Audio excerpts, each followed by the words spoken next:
2 projects. In this video, we are going to explain about a project titled Deep Learning Based Worker Safety Helmet Wearing Detection on Construction Sites Using Multi-Scale Features. So now coming to the introduction part.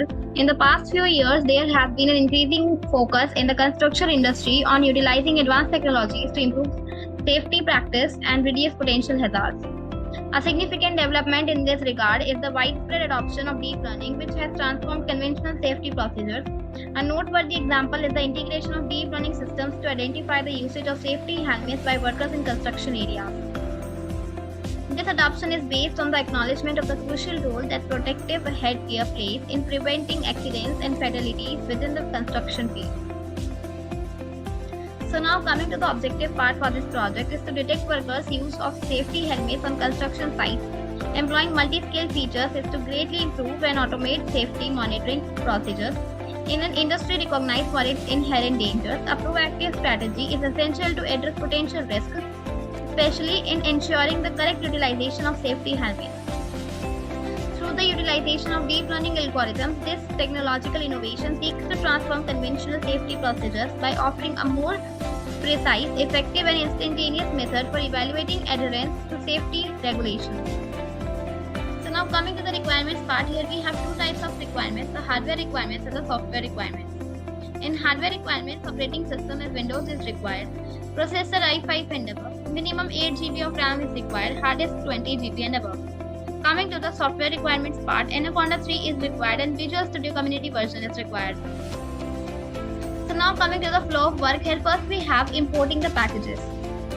In this module, necessary libraries and packages which are NumPy, Pandas for data manipulation, sklearn to facilitate machine learning in Matplotlib and Seaborn for visualization are imported.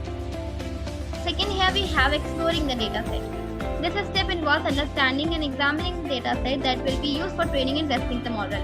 It seems like you have two sources of data, helmet detection data from Rokuto and helmet detection annotations. Exploring the dataset typically includes checking data sizes and distributions to gain insights into the characteristics of the data. Then here third we have image processing. This stage involves manipulating the images to prepare them for training. Steps include appending image annotation files, converting color spaces BGR to RGB, creating mask and resizing images. These processes are crucial for feeding the data into the model effectively. Then we have data extraction and splitting the data.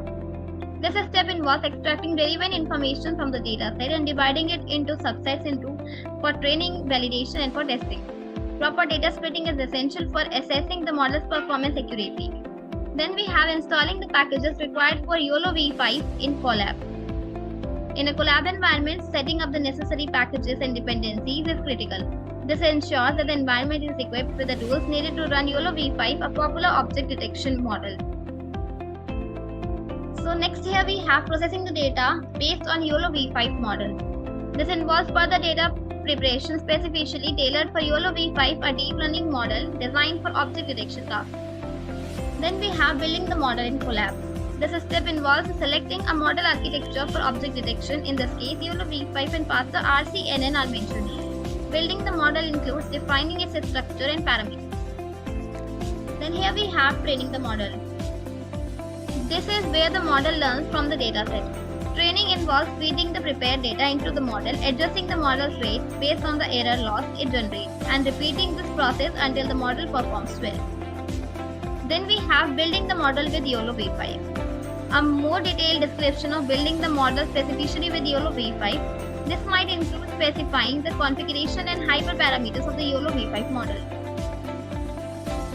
Next here we have Flask framework with SQLite for sign up and sign in. So incorporating a web framework Flask and a lightweight database that is SQLite for handling user authentication.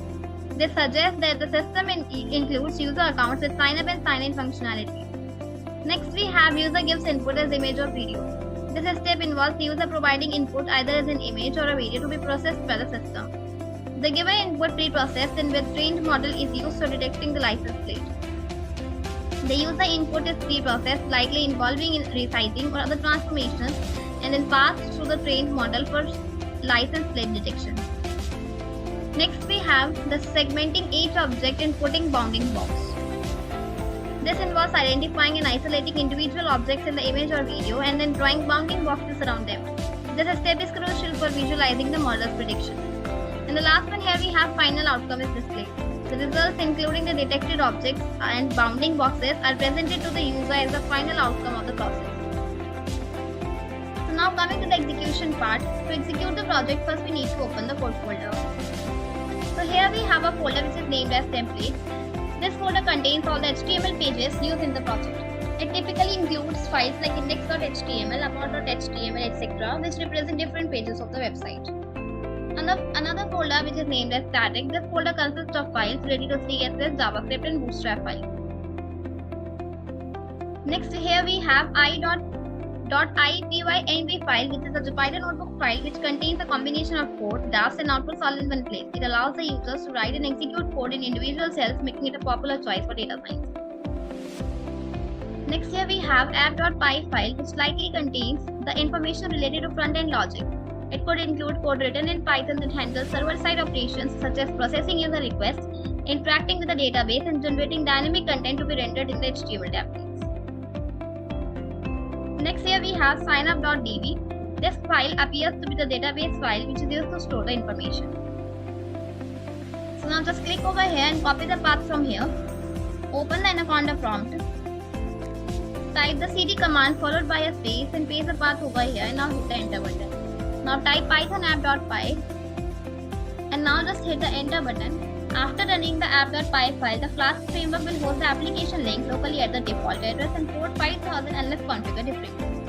So here you can see that the link has been posted over here. Just copy this link and paste it into any of the browsers. Here I am using Chrome. Just paste this link over here and now hit the enter button.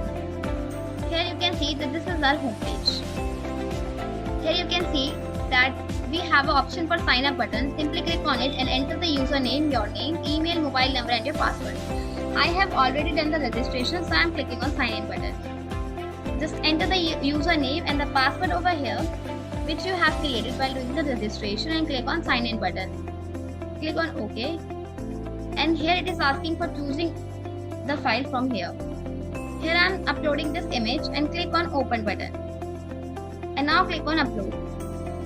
So here you can see, depending upon the image you are uploading, it is detected above the head. So depending on the image you are uploading, it will detect accordingly. Suppose here I am choosing another file and now click on open button and click on upload. So it is detecting this one. And here we have an option for sign out. By clicking on the sign out button, you can simply log out with this. So now coming back to the conclusion part. In summary, the incorporation of worker safety helmet detection systems based on deep learning with multi-scale characteristics marks a notable progression in enhancing safety protocols on construction sites.